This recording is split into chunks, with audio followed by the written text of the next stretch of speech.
Mayong hapon, Negros. Ini ang Digicast Negros X. Ang nagapanguna nga na pulo ka mga balita sa Negros ang amon nga dulong sa inyo. Update ninyo kami via Facebook, YouTube, kag sa amon nga website www.digicastnegros.com. Kag sarama kami malantaw sa kay Channel 11 sa Kabangkalan City, Himamaylan City, kag Banwasang Ilog.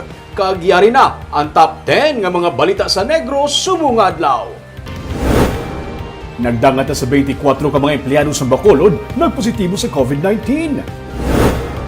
Containment strategy ginpatuman sa San Carlos City bangod sa pagdamo sa local cases ng COVID-19. Operations ang Hall of Justice sa Bacolod temporaryo nga ginuntat bangod sa bomb threat. 98 ka mga persona stranded sa airport bangod sa moratorium. Itanan sa Digicast Negros X.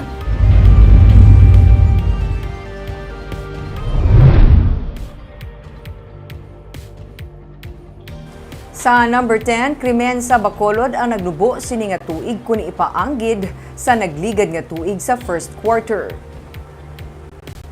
Sandig sa datos sa Bacolod City Police Office, humalin sang Enero tubtob sang Marso subong nga tuig, mayara sa na-record nga 321 crime incidents sa syudad.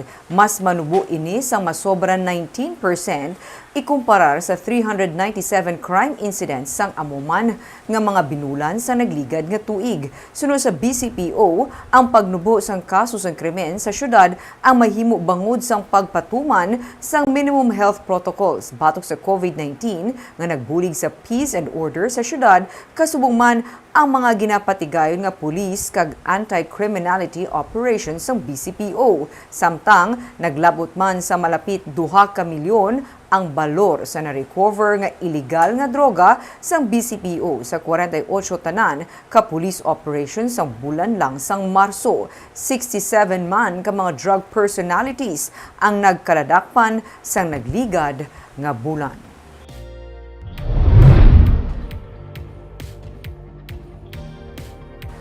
Sa number 9, 29 tanan ka mga persona ang ginisyuan sang citation tickets ng Task Force Disiplina sa Bacolod sini nga bulan sang Marso.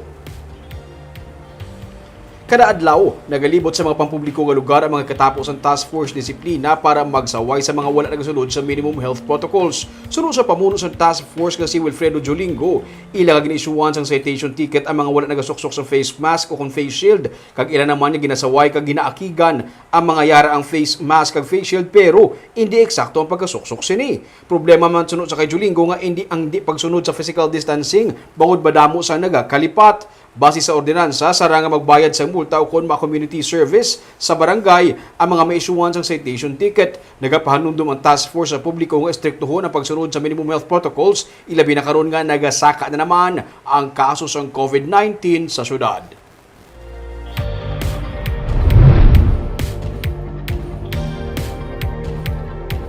Sa number 8, 98 tanan ka mga pasahero gikan Metro Manila kag Cebu ang na-stranded matapos ginpatuman ang moratorium sa biyahe padulong sa Region 6. May mga pasahero nga nagpabutyag sang ila pagkadismaya sa social media matapos nga wala na makalupad sang kahapon ang ila nga flight gikan Metro Manila padulong sa Negros Occidental. Nagsugod na sang kahapon ang moratorium sa mga biyahe gikan sa mga lugar sakop sa National Capital Region Plus, Cebu City kag Davao City. Bangod sa moratorium sa mga biyahe pa Western Visayas, 98 tanan ka mga pasahero ang wala makabiyahe. 63 gikan sa Metro Manila kag 35 naman gikan sa Cebu. Ang moratorium ang nagsugod sang kahapon tubtob Abril 10.